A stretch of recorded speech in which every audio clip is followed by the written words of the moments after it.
Нехватка квалифицированных мастеров, а порой и управляющего персонала в нынешнем году – это одна из главных болей бизнеса, не только регионального.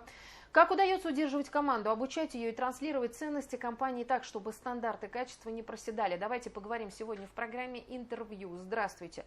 Я представляю гостя в студии Надежда Янгуразова, замечательный предприниматель, еще и молодая мама. Надежда, здравствуйте. Здравствуйте.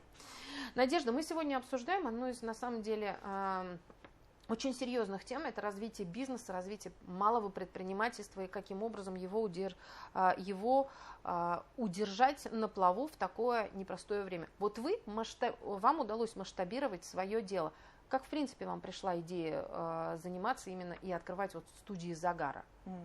Ну, на самом деле, просто я сама очень люблю солнце, тепло, загар, и эта любовь, она была в моей жизни постоянно. Также всегда была мысль о том, что мне хочется иметь что-то свое, связанное с бьюти. Но не было конкретики, я не могла определиться, я не хотела делать маникюр, я не хотела делать ресницы, но что-то хотелось. В один момент, я помню прекрасно этот вечер, вот озарение, знаете, пришло озарение. Просто сидела и говорю мужу, я хочу студию загара. Вот так, оно вроде бы и долго зрело, но с другой стороны пришло абсолютно спонтанно. С того момента, как мы приняли это решение, как эта мысль пришла, не сделали ни шагу назад, просто продолжали вперед, шли к цели, потихонечку открывались. Вот.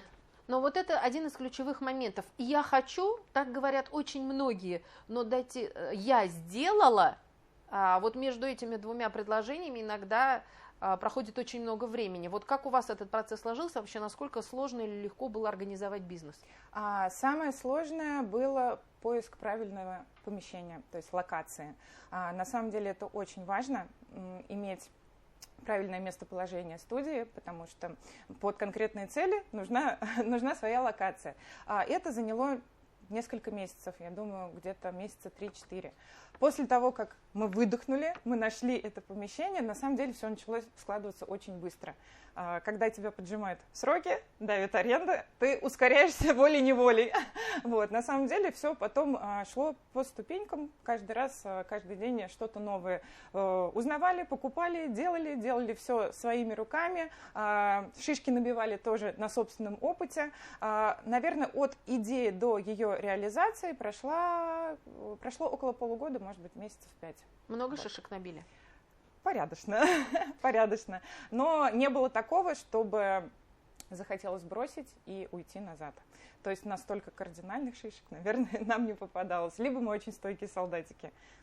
Сегодня очень много говорят о том, что в Башкортостане поддерживают бизнес, всячески помогают. Понятно, что это в рамках разумного, да, мы же понимаем, что с неба ничего не берется, но тем не менее, какую вам помощь оказали? Есть такие примеры? На самом деле, по факту мы не пользовались никакими программами, мы сделали абсолютно все своими силами. Я слышала о том, что есть программы по поддержанию предпринимательства, есть, по-моему, кредиты под лояльные проценты для малого бизнеса, но собственным опытом не могу поделиться, потому что мы сделали все абсолютно собственными силами.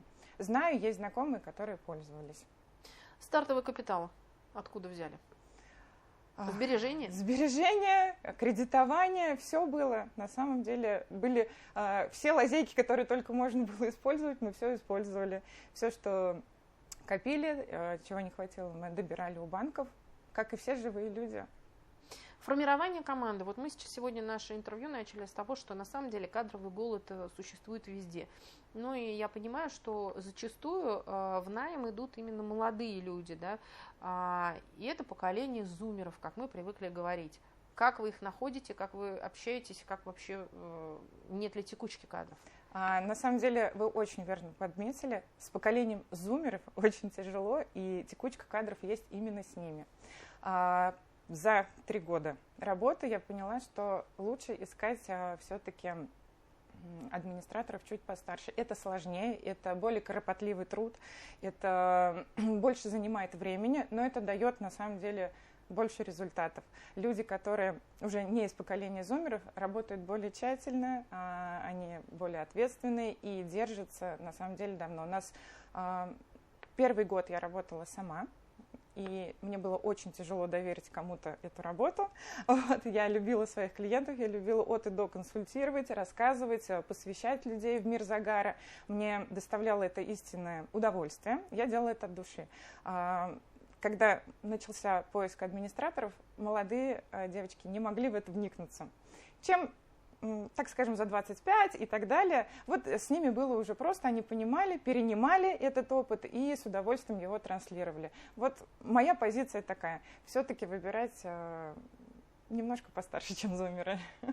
Значит, сложно делегировать именно свой бизнес, свое дело, частично, понятно. Это не просто, на это нужно решиться, и это психологический момент тоже. Это катастрофически сложно. На самом деле, первые, наверное, выходы администраторов, я стояла рядом, за дверью, я не знаю, на телефоне, старалась контролировать все, и это очень сложно. Но когда хочется жить свою жизнь, тем не менее, бизнес – это бизнес, но у нас есть и собственная жизнь, у нас есть семья, друзья, желание съездить в отпуск. Без делегирования это сделать невозможно. Приходится. Вот отрывая от сердца, но пришлось это сделать. И сейчас абсолютно не жалею, доверяю каждому из своей команды. Это пришло не с первого дня, не с первого раза, но тем не менее, когда ты стараешься, вкладываешь свою идею людям в голову, все-таки срабатывает. Надежда, ну давайте будем откровенны. Вокруг соляриев сейчас очень много идет разговоров о том, что, может быть, это не так и полезно. Вот, а все-таки современный бизнес ответственный. Это самый, наверное, распространенный вопрос, который можно услышать о соляриях. На самом деле тема очень обширная, я очень много могу про нее говорить. Скажу кратко по фактам. Во-первых, загар на солнце и загар в солярии по вредности ничем не отличается. Вот. Все вредно, когда через меру, но все полезно, когда в меру. Все есть яд и все есть лекарство. Что мы имеем в солярии? Это строгая дозированность лучей. На солнце мы произвольно загораем, утром мы меньше загораем, в обед можем сильно, а вечером опять непонятно как. В солярии мы всегда получаем один конкретный, хорошо выверенный и подобранный спектр ультрафиолета. Здесь меньше сюрпризов. Мы можем строго дозировать время загара, мы подбираем количество минут и аппараты под кожу человека, поэтому если брать глобально, в солярии меньше шансов обгореть и получить урон для кожи. Это первое.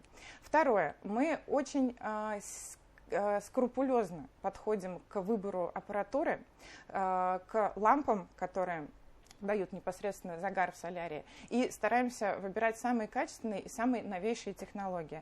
Вот непосредственно у нас в студиях установлены не просто солярии, это гибридные аппараты солярии и колотенария. Они имеют два вида ламп. Первые – это ультрафиолетовые, обычные, которые как на солнышке дают нам загар. Вторые лампы, они цветные, их можно видеть, они разноцветные, и это колотеновые лампы. Они одновременно работают как на качество кожи, так и на загар. То есть работают на бьюти-свете. Это бьюти-свет, он широко используется в косметологии, многие процедуры с ним делаются. Его основная функция – подстегнуть выработку собственного коллагена в коже, увлажнить ее, расправить.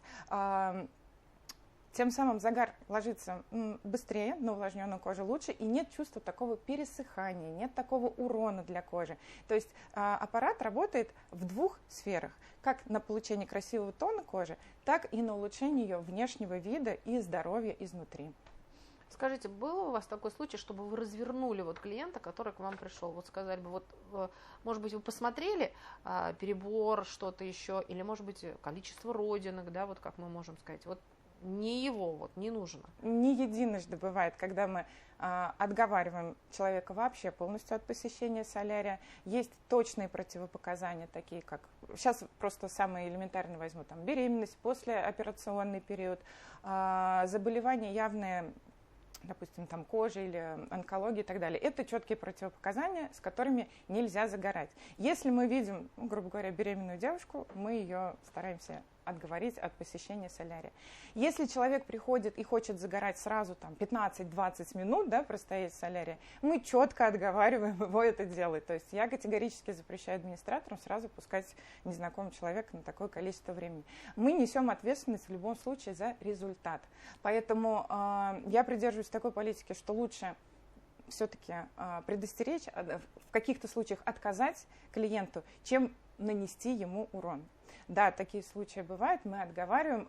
Перед посещением солярия администратор предоставляет памятку, в которой написано, какие противопоказания не должны быть, чтобы посещать. И если что-то выявляется, мы человеку в мягкой форме, конечно, отказываем. Но вы теряете прибыль.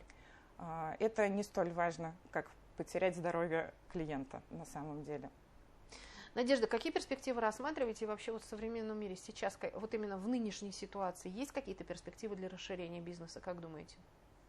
Я думаю, если следовать трендам, тенденциям, люди все-таки будут ходить, загорать. Вот. Сейчас очень большая направленность везде, не только в загаре, именно на здоровье, на красоту. То есть сейчас уже люди очень большое внимание уделяют тому, как организм, да, отреагирует, насколько для него полезно, вредно и так далее. Вот. Я думаю, что расширять этот бизнес и углубляться в него стоит как раз-таки вставая на тропу здоровья, то есть со стороны здоровья, чтобы это было не просто получение оттенка кожи, но вот как, допустим, в нашем примере еще и работа над качеством кожи, получение каких-то дополнительных бонусов в красоте, чтобы, в принципе, процесс загара стал не просто посещением кабинки и выхода, а таким ритуалом заботы о себе, который дает не только красивую кожу, красивый цвет кожи, но и ее там холеность, уход какой-то, чтобы кожа получала. То есть мне кажется, что направляясь по пути вот здоровья плюс красота, можно очень хорошо развиваться в этом бизнесе. А если говорить об экономической составляющей? Сейчас очень многие говорят о том, что бизнес переживает непростые времена. Согласна, но я считаю, что не нужно сдаваться на самом деле. Да, тяжело, есть ряд, так скажем, приемов в любом случае, это какие-то акции проводить, это, ну, можно так сказать, плюшки для клиентов, которые помогают все равно обеспечить поток людей, которые к тебе приходят. Вот. То есть это самое главное сейчас, вы считаете, вот в современной обстановке нужно сделать упор на маркетинг? Маркетинг – это огромная часть, которая должна присутствовать в любом бизнесе, но вторая немаловажная часть – это качество оказываемых услуг. За хорошую услугу все равно будут люди ходить. Надежда, спасибо огромное, что пришли сегодня к нам в студию, поделились своим опытом развития бизнеса. Спасибо. Всегда рада. Это была программа «Интервью». Спасибо, что были с нами.